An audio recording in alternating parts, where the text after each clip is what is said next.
ရီမန်းချက်အားလုံးအောင်မြင်တဲ့အထိအီရန်မှာစစ်စင်ရေးတွေဆက်လုပ်သွားမှာဖြစ်ပြီးတော့အမေရိကန်အသေးပြောက်လဲအခုတော့ပိုများလာနိုင်တယ်လို့သမ္မတဒေါ်နယ်ထရန့်ကသတိပေးလိုက်ပါတယ်။ထုတ်ပြန်တဲ့ဗီဒီယိုထဲမှာထရန့်ကရီမန်းချက်မပြေမချင်းအင်အားအပြည့်နဲ့ဆက်တိုက်မှာဖြစ်ပြီးတော့စိတ်မကောင်းပေမဲ့အသေးပြောက်တွေကတော့ဆက်ရှိလာနိုင်ပါတယ်။ဒါကဒီလိုပါပဲလို့ပြောကြားခဲ့ပါတယ်။အမေရိကန်စစ်သည်3ဦးတာဝန်ထမ်းဆောင်နေချိန်သေဆုံးပြီးတော့9ဦးဆိုးဆိုးရွားဒဏ်ရာရခဲ့တယ်လို့အမေရိကန်အလဲပိုင်းစစ်ဌာနချုပ်ကထုတ်ပြန်ထားပါတယ်။အမေရိကန်အစ္စရေးပူးပေါင်းစစ်စင်ရေးဟာနောက်ထပ်ရက်သက်တစ်ပတ်နဲ့ချီပြီးတော့ကြာမြင့်နိုင်တယ်လို့လည်းထရန့်ကဆိုပါတယ်။အီရန်လုံခြုံရေးအကြီးအကဲအလီလာရီဂျာနီကဝါရှင်တန်နဲ့စကားပြောဖို့ကြိုးစားနေတယ်ဆိုတဲ့သတင်းတွေကိုညှင်းဆိုလိုက်ပြီးတော့အမေရိကန်နဲ့စစ်ဆက်ဆွေးနွေးမှာမဟုတ်ဘူးလို့ X လူမှုကွန်ရက်မှာထုတ်ပြန်ထားပါတယ်။စာတင်ကြောင်းတစ်ကြောင်းတိုက်ခိုက်ခံရမှုကြောင့်ကလေးငယ်တွေအပါအဝင်လူ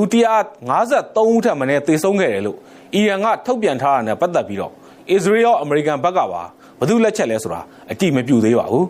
။ဒီနေ့နေ့ကအစ္စရေးနိုင်ငံ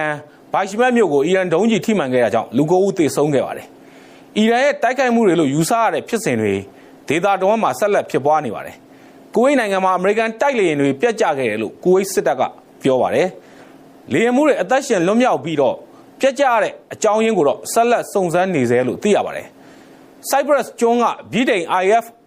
လေတပ်စခန်းတစ်ခုမှာလည်းဒရုန်းနဲ့တိုက်ခိုက်ခံရတယ်လို့တန်တရားရှိတဲ့ဖြစ်စဉ်ဖြစ်ပွားခဲ့တာကြောင့်စစ်သည်တွေရဲ့မိသားစုဝင်တွေကိုစခန်းပြင်ပကိုရွှေ့ပြောင်းပေးခဲ့ရပါတယ်ခင်ဗျာလိုအပ်လာရင်အီရန်ရဲ့ဒုံးကျည်နဲ့ဒရုန်းပစ်ခတ်နိုင်စွမ်းကိုအရေးမြစ်ကနေခြေမုံပစ်မဲ့ခုခံကာကွယ်ရေးအရေးယူဆောင်ရွက်ချက် defensive action တွေလှုပ်ဆောင်သွားမယ်လို့ပြင်သစ်ဂျာမနီနဲ့ဗြိတိန်ခေါင်းဆောင်တွေကပူးတွဲကြေညာလိုက်ပါတယ်ကနဦးအမေရိကန်နဲ့အစ္စရေးစစ်စင်ရေးတွေမှာမပါဝင်တဲ့နိုင်ငံတွေအပေါ်မှာပါ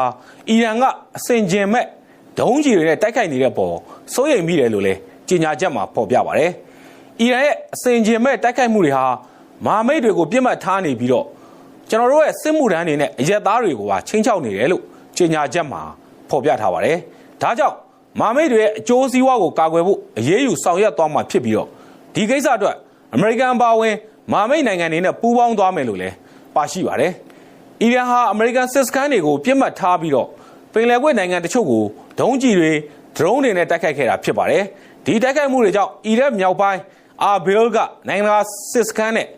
ဂျော်ဒန်နိုင်ငံအရှေ့ဘက်ကဂျာမနီစစ်စခန်းတွေကိုထိမှန်ခဲ့ပေမဲ့ထိခိုက်သေဆုံးသူမရှိဘူးလို့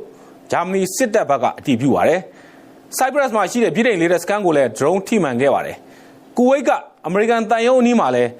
မိခိုးလုံးတွေတက်လာတဲ့ပုံရိပ်တွေထွက်ပေါ်လာခဲ့ပါတယ်ခင်ဗျာ။အီရန်ရဲ့ဒုံးကျည်တွေဒရုန်းတွေဟာအမေရိကန်မဟာမိတ်ပင်လယ်ကွေ့နိုင်ငံတွေကိုဇက်တိုက်ထိမှန်နေပါတယ်။ဒီနိုင်ငံတွေအနေနဲ့ပြန်ချရင်လဲအစ္စရေးနဲ့ပူးပေါင်းတယ်လို့အထင်ခံရမှာဖြစ်တယ်လို့ငြိမ်နေရင်လဲ